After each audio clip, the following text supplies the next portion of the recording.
নমস্কার, আমি বিক্রম। অজানা ভৌতিক রহস্য চ্যানেলে আরও একটি নতুন এপিসোডে আপনাদের সবাইকে স্বাগত। আজ আমি আপনাদের সাথে একটি সত্য ভৌতিক ঘটনা শেয়ার করব। ঘটনাটা আমার এক নানার মুখ থেকে শোনা।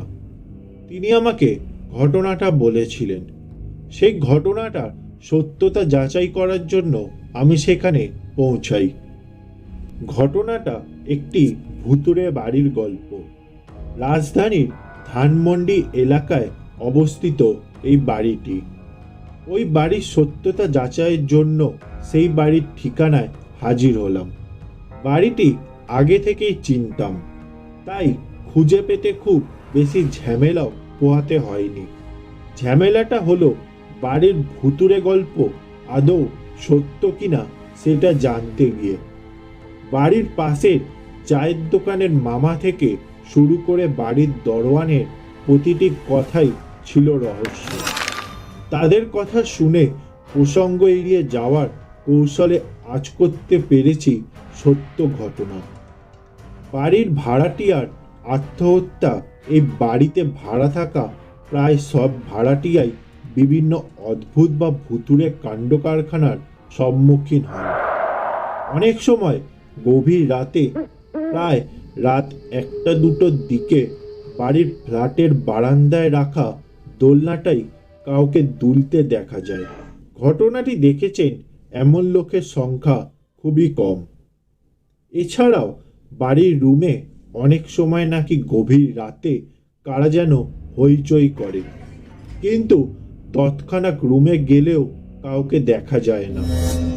বাড়িটিকে ঘিরে লোকমনে কৌতূহলের কোনো শেষ নেই। শোনা যায় উক্ত বাড়িতে ভাড়া থাকতো যে ভাড়াটিয়া, তার ছোট মেয়ে প্রায় 11 বছর আগে গলায় ফাঁস দিয়ে নিজ ঘরে মারা যায়। মেয়েটি মানসিকভাবে অসুস্থ ছিল। এই আত্মহত্যার পর থেকেই এমন অদ্ভুতুরে কার্যকলাপ শুরু হয়। প্রতি অমাবস্যায় রাত 12টা থেকে 3টা পর্যন্ত একদল কুকুর বাসার সামনের রাস্তায় চক্কর দেয়। অনেকেই সেই কুকুরের দলকে দেখতে পেয়েছেন, কিন্তু আশ্চর্যের ব্যাপার হলো তারা শুধুমাত্র অমাবস্যার রাতেই উপস্থিত হয় এবং সারা মাসে তাদের আর দেখা যায় না। কয়েকজন যুবক মিলে একবার রাত করে তাদের দেখার জন্য প্রস্তুতি নেয়। তাদের মাঝে 2জন কুকুরের কামড়ে মারাত্মকভাবে আহত হয়। তাদের বর্ণনায় কুকুরগুলো কালচে বর্ণের ছিল, কারণ অন্ধকারে তাদের স্পষ্ট দেখাও যাচ্ছিল না। তারা একটি ছন্দ মিলিয়ে এক লাইনে হাঁটছিল এবং তাদের প্রত্যেকের চোখ থেকেই এক প্রকার লালচে আভা বের হচ্ছিল।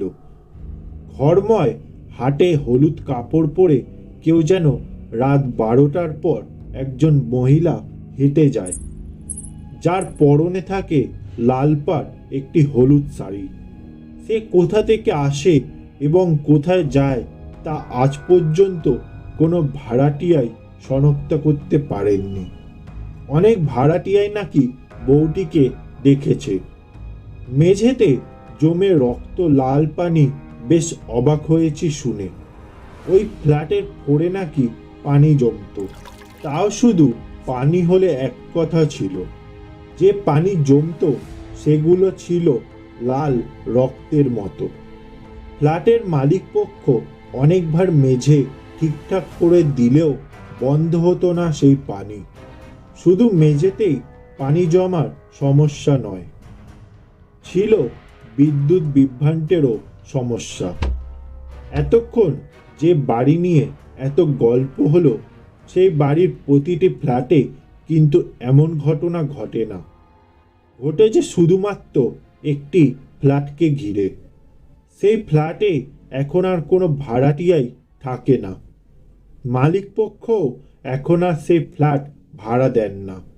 এই ছিল আজকের সত্য ভৌতিক ঘটনা। গল্পটা ভালো লেগে থাকলে অবশ্যই লাইক, শেয়ার ও কমেন্ট করে দেবেন। এরকম সত্য ভৌতিক ঘটনা শোনার জন্য অবশ্যই চ্যানেলটাকে সাবস্ক্রাইব করে দেবেন।